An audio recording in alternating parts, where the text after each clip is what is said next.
Galit na naman ang mga senador, sa pangunguna ni Senator Raffy Tulfo tungkol na naman sa anomalya na meron sa customs. Alam naman natin na ang Bureau of Customs ay ang mga dinadaanan ng mga bagay na pinapadala sa Pilipinas na galing sa iba't ibang bansa. Sa tinalakay sa Senado, isa di umanong sports car na galing ibang bansa ang nakalusot sa Pilipinas. Hindi tinantanan ni Senator Raffy Tulfo ang mga tanong kung bakit ito nakalusot kahit na nagpapatupad ng mahigpit na seguridad ang ahensya. Ang Bugatti ay isang kilalang tatak ng mamahaling sports car. Ang isa sa kanilang pinakatanyag na modelo ay ang Bugatti Veyron at ang Bugatti Chiron. Ang presyo ng Bugatti sports cars ay maaaring umaabot sa milyon-milyong dolyar. Halimbawa, ang presyo ng Bugatti Chiron na isang high-performance hypercar ay umaabot sa mga 3 milyon hanggang 4 milyon dolyar, depende sa mga karagdagang pasadya at upgrade. Halika at panoorin ang hearing sa Senado tungkol sa anomalyang ito. Bugatti Chiron. Kulay blue ata yun, yeah. At may backup siya. Yung backup niya, G63 Mercedes Brabus. Bilib ako. And then pag search ko, sabi ko, Bugatti Chiron to, nag-check ako. Aba, may nagpapapulit, another Bugatti Chiron na naman. Yung isa sa may Pasay, from the airport going north. Yung isa, kung hindi ko nagkakamali, sa may bandang Ortigas, tumatakbo siya. So, chinek ko po yung presyo ng Bugatti Chiron. That's $3 million ang tag price. So, kapag yan po ay nagbayad ng tamang buwis, $6 million ang tax. Ang tanong, nagbayad ba ng tax itong dalawang Bugatti Chiron na kita sa kalye na nasa Facebook ngayon? At kung nagbayad ng tax ito, nagbayad ng entry, pwedeng makita yung entry noon? There is no record of either vehicle, Your Honor. There's no record. Paano kayo nakapasok ng Pilipinas yun? Lumipad? Punta rito? Kasi, nandun po yung sa Facebook. Papakita ko sa inyong link, Bugatti Chiron.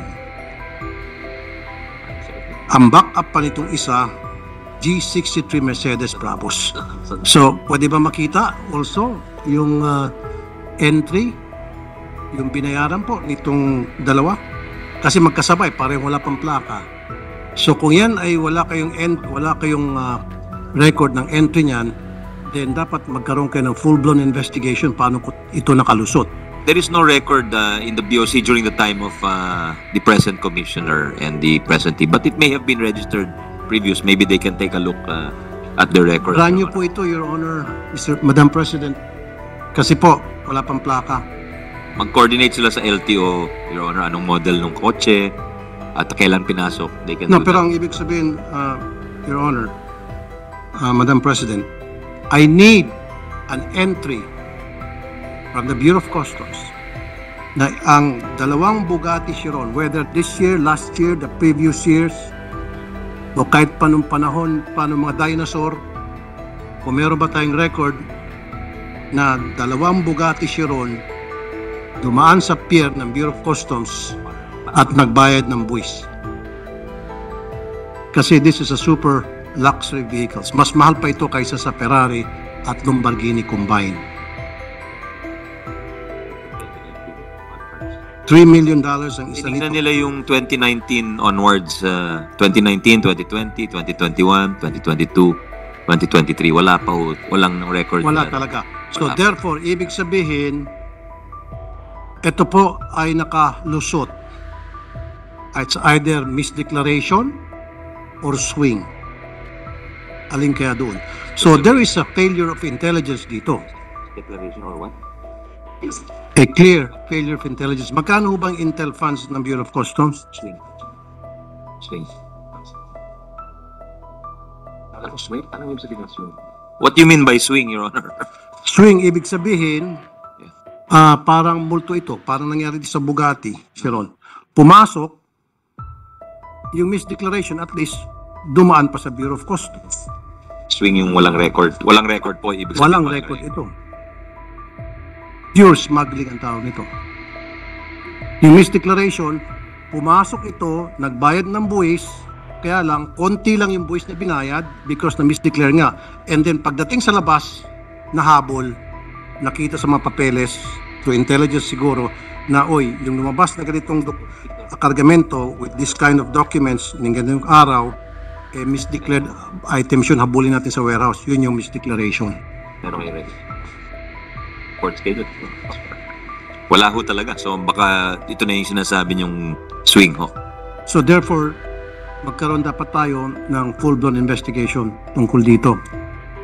You could file, yes. Bibigyan ko kayo ng tip dyan sa Bureau of Customs.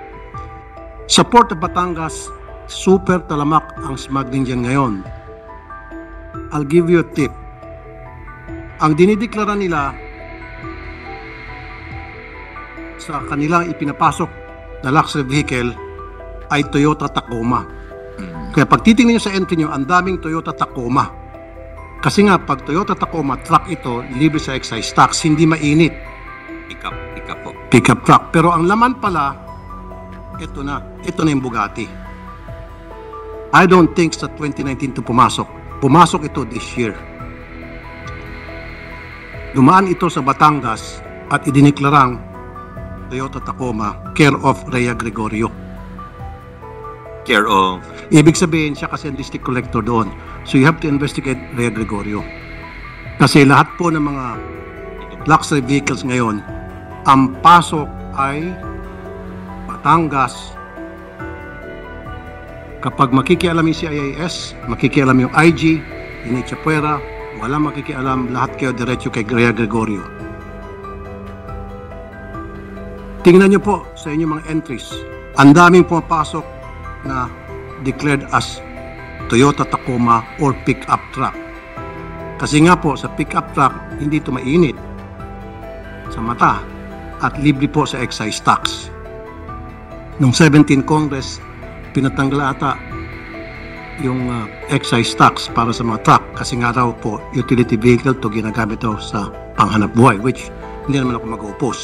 However, nakahanap ng buta sa mga smuggler para i-declare na truck ang kanilang mga luxury vehicles. So, I need a copy. I mean, paki-research lang po. What documents would you like, Your Honor? All the... Na pumasok na nag-file ng entry itong Bugatti Chiron. Ito lang po muna ng dalawa. So yung mga Toyota Tacoma nakalagay? Yung Toyota Tacoma, tingnan nyo po lahat ng pumasok. Ilan Toyota Tacoma They will pumasok. check, Your Honor. They will check and get back to you, Your Honor. Now, kung hindi po ito dumaan sa Bureau of Customs, pag nakita nyo po itong Bugatti Chiron, siguro pwede nyo pong parahin. At hanapan nyo po. May karapatan kayo. Siguro get in touch with the LTO, Highway Patrol, parahin, and then hingian ng tax declaration. Pag wala, alam niyo na po siguro ang gagawin. They will do that, Your Honor.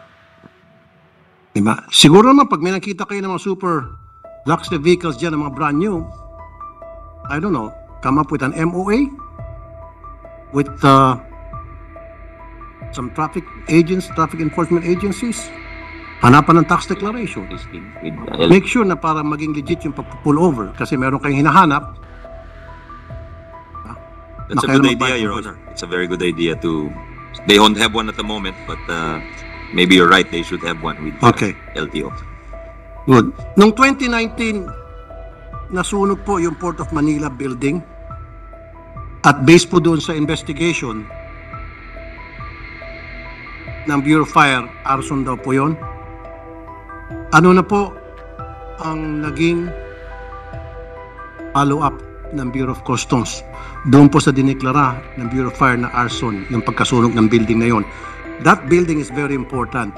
Yung laman noon. Nung masunog yon, marami po mga dokumentong napakahalaga na kasama sa nasunog di umano. Nandoon po yung RCMG sa building na yon, Revenue Collection Monitoring Group. Ito pong RCMG, ito po yung legal service ng buong customs. Dito po sa office na ito nakatago ang lahat ng dokumento ng mga napailan ng kaso ng mga taga Bureau of Customs. Ang lahat ng mga dokumento ng mga napailan ng kaso ng mga smuggler na kung saan kasabwat ang ilang mga taga Bureau of Customs. Ano na po nangyari doon sa Sinabi ng Bureau of Fire na arson. Meron ho bang ginawa na follow-up investigation ng Bureau of Customs? Kung arson yun, ibig sabihin, may nagsunog. According to the Commissioner, it's not them who's investigating it, but the NBI, Your Honor. FBI. NBI. NBI. Opo. Okay, nagpa-follow po tayo sa NBI. They will check on that. Pero gumawa ba ng internal investigation ng Bureau of Customs? Kasi bukod sa RCMG, nandun yung AOCG, Assessment and Operations Coordinating Group ng buong Customs. Nandun po yung surety bonds. Lahat daw ito di umano nasunog. Wala ho bang kahadiyero man lang ang Bureau of Customs para ilagay itong mga sensitive documents? At sinabi na lang na di umano kasama sa nasunog. Especially itong mga surety bonds. How is it being kept? Ngayon, paano yung pinikip yung records? Now, they have the year before that, there's a certain Rhea and Dino, may malaking kaso sila tungkol doon sa mga missing na container na bigas. Again, itong pangalang Rhea, sumulpot na naman. So anyway, go ahead. Can you answer it?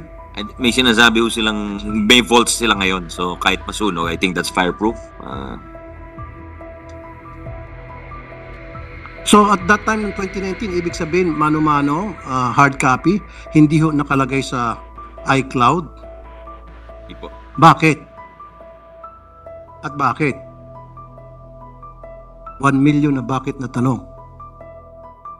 Those are very sensitive documents. We're talking about cases being filed against hearing personnel of the Bureau of Customs and against smugglers.